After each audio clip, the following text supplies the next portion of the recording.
Threat కలిగి ఉన్నారు అసాంఘిక శక్తులతో. కాబట్టి జగన్మోహన్ రెడ్డి గారికి Z+ భద్రత అవసరము అని కౌంటర్ ఇంటెలిజెన్స్ వారు నిర్ణయించడం జరిగింది. దాని మేరకు గౌరవ జగన్మోహన్ రెడ్డి గారు ఈ రాష్ట్రంలో ఎక్కడ పర్యటించినా ఆయనకు 3 అంచెల భద్రతను కల్పించాల్సిన బాధ్యత రాష్ట్ర ప్రభుత్వం పైన ఉంటుంది. ఇది రాష్ట్ర ప్రభుత్వం గుర్తించాలి. ఆయన ఇంటి దగ్గర ఉన్న భద్రతను మినహాయిస్తే ఈ రాష్ట్రంలో ఏ ప్రాంతానికి వెళ్ళినా ఏ సమయంలో వెళ్ళినా వేలాది మంది జనము గుమిగూడుతూ ఉన్నారు.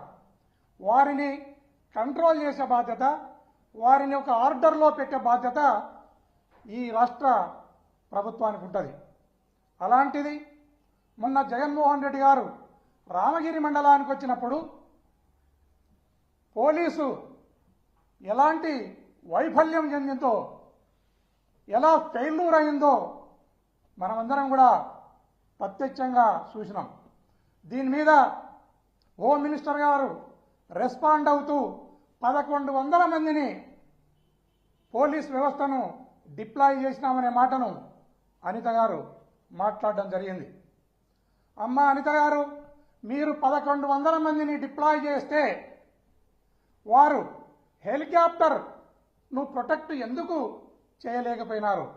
ఎందుకు చేయలేకపోయినారంటే నేను చెప్తున్నాను, మీరు శ్రద్ధగా వినండి. దీని మీద మరొకసారి జగన్మోహన్ రెడ్డి గారి పర్యటనను జాగ్రత్తగా చూసుకోండి. బాడుకోకు బారానా, మాల్ ఓనర్కు చారానా అన్నట్లు మీ డిప్లాయ్మెంట్ ఉంది.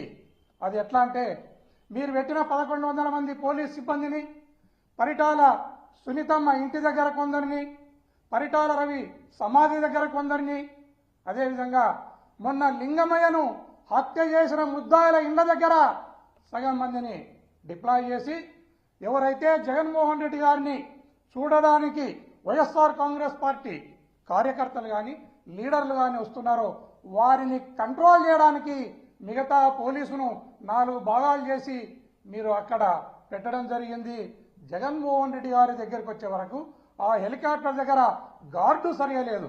అదేవిధంగా లింగమయ్య ఇంటి దగ్గరికి జగన్మోహన్ రెడ్డి గారు పోయినప్పుడు అక్కడ మెటల్ డిటెక్టర్ లేదు, DFMD లేదు, లేక అక్కడ పోలీస్ వ్యవస్థ కూడా చాలా ఇబ్బంది పడిన సంగతిని మనం గుర్తు చేసుకోవాలి. నాకు ఒక అనుమానం ఉంది ఈ రాష్ట్ర ప్రభుత్వం పైన. జగన్మోహన్ రెడ్డి గారిని భద్రతా రీత్యా భద్రతను తగ్గించేసి ఆ రోజు ఆ హెలికాప్టర్ ఏదైతే ఉందో ఆ హెలికాప్టర్ను విధ్వంసం చేయించి ఆయనను మార్గ మధ్యంలో బెంగళూరుకు మార్గ రోడ్డు అంట ఆయన వెళ్లాల్సి వస్తుంది. ఆ మార్గ మధ్యంలో ఆయనపై భౌతిక దాడులు చేయడానికి ఈ రాష్ట్ర ప్రభుత్వం కుట్ర చేసిందనడంలో ఎలాంటి సందేహం లేదనేది నేను ఈ రాష్ట్ర ప్రభుత్వానికి తెలియజేస్తున్నాను, ప్రజలకు కూడా తెలియజేస్తున్నాను.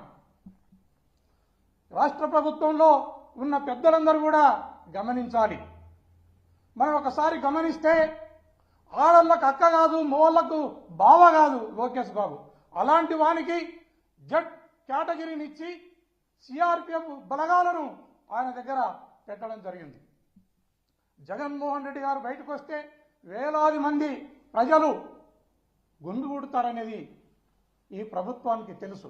తెలిసి కూడా నామమాత్రంగా మీరు పోలీసును డిప్లాయ్ చేసినారు. ఇలాంటి ఆలోచన విధానాన్ని, ఇలాంటి దుర్మార్గమైన ఆలోచన విధానాన్ని మీరు ఖచ్చితంగా సర్దుబాటు చేసుకోవాలి.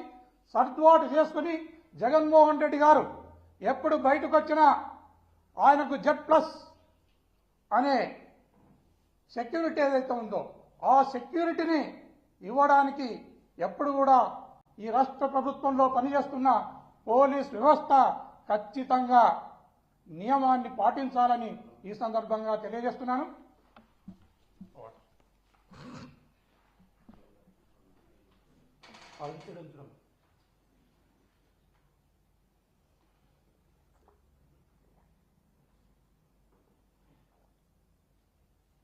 అదేవిధంగా మనం రామగిరి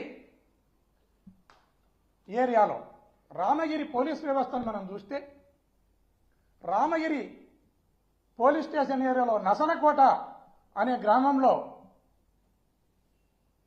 ముత్యాలు అనే వైఎస్ఆర్ కాంగ్రెస్ పార్టీ కార్యకర్త పైన లీడర్ పైన ఇంటిపైన రాళ్లు పడుతున్నప్పుడు స్వయంగా నేనే రాళ్లు పడుతున్న క్రమంలోనే పోలీస్ వారికి నేను ఇన్ఫార్మ్ చేయడం జరిగింది.